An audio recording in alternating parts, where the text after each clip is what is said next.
Hi everyone, welcome back to my YouTube channel. I hope आप सब ठीक होंगे और मैं भी एकदम ठीक हूँ। और I was getting ready for my college. अभी वॉइस ओवर करना पड़ रहा है क्योंकि उस टाइम मेरे पास इतना टाइम नहीं था कि वहाँ पे व्लॉग कंटिन्यू करती। तो आज मेरा प्रैक्टिकल है और मैं तैयार हो रही हूँ। एंड ऑब्वियसली बाहर बहुत ठंड है और मैंने एक कोट बाय किया था अपना, लेकिन उसमें कुछ थोड़ा इशू था। वैसे कोट वाली ठंड तो आज थी, मुझे ऐसा रियलाइज़ हो रहा था, लेकिन फिर भी मेरे पास वार्म कपड़े थे। बट कोट होता तो बात ही कुछ और थी। एनीवेज फिर मैंने थोड़ा सा मैचअप सा किया। मैं अपने हस्बैंड को ना डांट लगा रही थी कि इन्होंने मेरे को ऐसी पैंट्स ली है अजीब सी, बट ना ये इसके साथ कोइंसिडेंटली मैच हो इसके साथ, स्पेशली जो मैंने ये अपर लिया था इसके साथ ये मैच हो रही थी। मैंने गेट रेडी विद मी बनाया बट अभी तक उसको एडिट नहीं किया है। सोचा थोड़ा व्लॉग बना लेती हूँ, थोड़ा लंबा भी हो जाएगा और गेट रेडी विद मी की वीडियो भी हो जाएगी। तो बस मैं तैयार हो रही थी और मेरे पास ज़्यादा टाइम नहीं था क्योंकि आज मेरा फर्स्ट प्रैक्टिकल था और अभी एक और बाकी था। तो कल के प्रैक्टिकल की भी तैयारी करनी थी, तो टेंशन भी थी साथ में क्योंकि अभी स्पाइल बाइंडिंग करवानी थी। तो मैंने बस वीडियो रिकॉर्डिंग पे लगा दी थी और मैं तैयार हो रही थी। बताऊँ तो गेट रेडी विद मी का सेगमेंट मेरे माइंड से बिल्कुल स्किप हो चुका था कि किस तरह से मेरे को गेट रेडी विद मी बनाना है। तो मैंने फिर भी कोशिश की कि चलो रिकॉर्डिंग पे लगा देती हूँ, कुछ ना कुछ तो रिकॉर्ड हो ही जाएगा। अभी टाइम तक नहीं था देखने का कि ये अच्छा हो रहा है कि गंदा हो रहा है। तो मैंने जल्दी से शूज़ पहने अपने वाइट कलर के जिसके मैच हो रहे थे। एंड ऑब्वियसली ठंड भी इतनी ज़्यादा थी तो शूज़ ही ठीक रहते। वैसे मेरे पास वाइट स्लीपर्स वगैरह भी हैं और शूज़ में ज़्यादा प्रेफर नहीं करती वाइट, क्योंकि मेरे को ऐसा रहता है कि एकदम से गंदे जाते हैं। जब भी वाइट शूज़ पहने वो गंदे जाते हैं। बट ऑब्वियसली वाइट शूज़ है, गंदे तो होंगे ही। तो मैंने आज पहन ही लिए, ठंड भी थी। एंड उसके बाद बालों की बारी आई। बालों में तो हमेशा कन्फ्यूजन रहती है, क्या करूँ क्या करूँ। तो गेट रेडी विद मी के चक्कर में खुले दिखाया, लेकिन मैं खुले बाल छोड़ती नहीं हूँ क्योंकि मेरे बाल देखने में तो सिल्की है लेकिन ये बहुत ज़्यादा उलझते हैं। तो उलझे हुए बाल किसको पसंद होते हैं। ऑब्वियसली मेरी मम्मी मेरे को बोलती है कि दुनिया भर की लड़ाकी है तो इसलिए तेरे बाल इतने उलझते हैं। ये हमारे मिथ है गांव में, ऐसे लोग बोलते हैं। शायद ये सच भी है, लड़ाकी तो मैं हूँ, लड़ती तो मैं हूँ। बट बाल पता नहीं मेरे शुरू से ऐसे क्यों है। मैंने एक बार ना कटिंग वाले भैया से पूछा था कि मेरे बाल इतने क्यों उलझते हैं। वैसे इनकी क्वांटिटी भी इतनी ज़्यादा नहीं है और क्वालिटी भी ठीक ही है, मतलब उतना रफ भी नहीं है, फिर मेरे बाल क्यों उलझते हैं। तो मुझे उन्होंने ना एक रीज़न बताया था कि ना जो आपके बालों का कलर है वो जेड ब्लैक भी नहीं है और ब्राउन है, लेकिन एक बीच का ब्राउन होता है ना, वो ब्राउन होने की वजह से आपके बाल इतने उलझते हैं। तो मुझे लॉजिक तो समझ नहीं आया बट मेरे को लगा कि शायद इनको पता होगा तभी इन्होंने बोला है। बताऊँ तो मैं ऐसे कोई प्रोडक्ट यूज़ तो नहीं करती बालों में, लेकिन आप लोग बताना कि कोई प्रोडक्ट यूज़ करने से ऐसे बाल का मुलझे तो कुछ ऐसा है कि नहीं है। वैसे सीरम वगैरह मैं यूज़ करती हूँ लेकिन उससे कोई इम्पैक्ट नहीं पड़ता। हाँ, अगर मैंने बाल गीले रखे हो ना तो गीले सुलझाना फिर भी ठीक हो जाता है, लेकिन सूखे सुलझाना तो बहुत बुरा होता है। थोड़ा सा ऑयल लगा लूँ हाँ तब भी थोड़े ईजी होते हैं, लेकिन फिर ऑयल लगा के ऑयली से बाल बन जाते हैं। फिर ऑयली बाल में हम कॉलेज लड़कियां नहीं जा सकती या कहीं पे बाहर नहीं निकल सकती, ये भी एक मिथ है। वैसे मैं इतना परवाह नहीं मारती, वैसे लड़कियां सिंपल हेयर स्टाइल भी नहीं करती, कई ना सिंपल पोनीटेल नहीं करती कि अच्छे नहीं लगते, सामने से चंपू बन जाते हैं। बट मेरा तो हमेशा ही, मेरे को आता ही नहीं है उसके अलावा कुछ, तो मैं तो मैक्सिमम मतलब पोनीटेल ही करती हूँ। एंड हाँ, हमेशा एक चीज़ मैं श्योर करती हूँ कि या तो मैंने बिंदी लगाई हो, अगर बिंदी ना लगानी हो तो सिंदूर रखा हो। मुझे पसंद है ये चीज़। तो मैंने सिंदूर भूली तो नहीं थी, दिमाग में था कि आज बिंदी नहीं लगानी है, बिंदी इसके साथ जाएगी नहीं अटायर के साथ।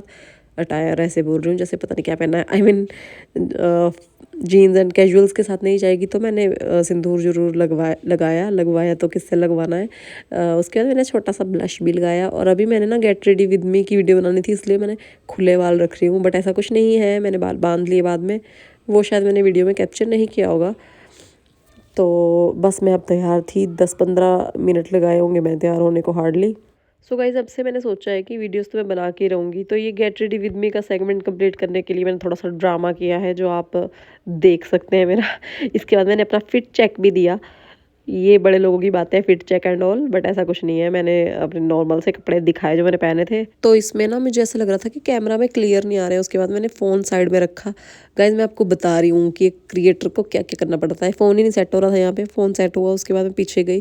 फिर मुझे माइंड में ये चल रहा था कि क्या मेरी फ्रेम कंप्लीट भी आ रही होगी कि नहीं आ रही होगी। लेकिन अभी आपको नहीं दिख रही है, वैसे कंप्लीट आई है फ्रेम, क्योंकि मैंने इसको जो फ्रेम है उसको वर्टिकल रखा है, हॉरिजॉन्टल नहीं रखा है, क्योंकि मैंने ऑब्वियसली ये शॉर्ट फॉर्मेट के हिसाब से बनाई थी।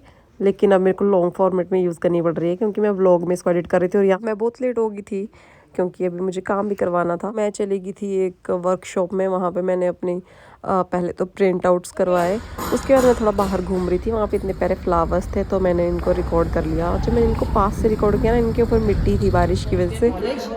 और बाहर बहुत ज़्यादा ठंडा है और आज हमारा प्रैक्टिकल है और इतनी ज़्यादा टफ सिचुएशन में भी मैं ब्लॉगिंग कर रही हूँ because obviously I have to for you guys, specially for you guys.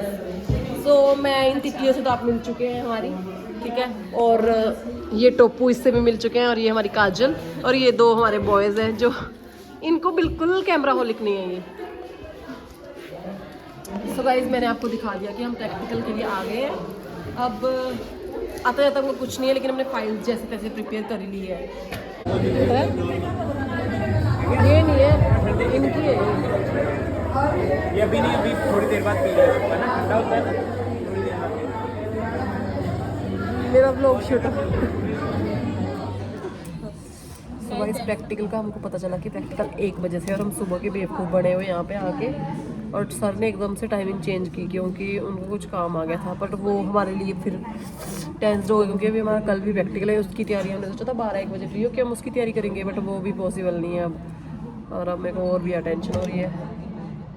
ये तो एवरेज का है, तो कुछ और ही है एवरेज मैम मार्क्स। ने करवाया हुआ है, ये मैम की फोटो है, हमने किया होना तो तुरंत किया। चलो फिर मैं अभी प्रैक्टिस कर लेती हूँ कल के प्रैक्टिकल की, क्योंकि आज का प्रैक्टिकल तो शायद ज़्यादा टफ नहीं होगा क्योंकि हमें वो सब चीज़ें आती हैं, लेकिन कल जो प्रोग्रामिंग का प्रैक्टिकल है वो टफ होएगा। एनीवेज सो जस्ट अभी अभी मेरा प्रैक्टिकल ख़त्म हुआ है और अच्छा हुआ सच बताऊँ तो, पर वाइवा तो सबसे बकवास हुआ।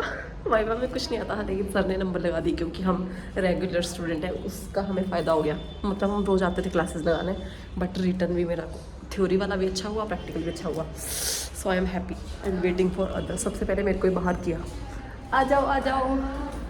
सेकंड वन कैसा हुआ? बहुत अच्छा था। सो मैं पहुंच गई हूँ घर फाइनली और मेरा मुंह देखो इस टाइम क्या हो चुका है, मेरे मुंह पे सारा इतनी ठंड थी बाहर ना। चलो ठीक है, प्रोडक्ट चेंज कर लेती हूँ, मैं गर्म कपड़े पहन लेती हूँ। ये भी गर्म थे बट ये गर्म नहीं था नीचे वाला। बट अब सो गाइज ना, घर आके तो मैं सच्ची व्लॉग के बारे में ना भूल ही गई। एक्चुअली कल फिर प्रैक्टिकल है और उसका बहुत कुछ पेंडिंग है यार, क्योंकि वो टफ है थोड़ा सा कंपैरेटिवली। प्रोग्राम्स रन नहीं हो रहे हैं, कुछ एरर आ रहा है, कुछ कुछ हो रहा है, तो उसकी वजह से मैं ना बिल्कुल ध्यान में ही नहीं था मेरे रहा कि कुछ है काम भी करने को। तो मैंने अभी फटाफट से मतलब मैं लगी व्लॉग भी बना रही हूँ, ये चीज़ भूल ही गई थी तो अब लगी हुई हूँ मैं बस। एक्चुअली मैं खाना खाने भी नहीं उठी हूँ, मेरे को इतना भी टाइम नहीं लगा है ड्यू टू दिस। बट मेरे ऑलमोस्ट हो ही गया है प्रोग्राम और 11:30 हो चुके हैं। खाना तो नहीं मैं खाऊंगी, अभी शायद दूध ले लूँगी और दवाई खानी है क्योंकि इसलिए। अब लोग को यहीं पे एंड कर रही हूँ मैं, मिलती हूँ आपसे कल अगले प्रैक्टिकल में। Bye bye.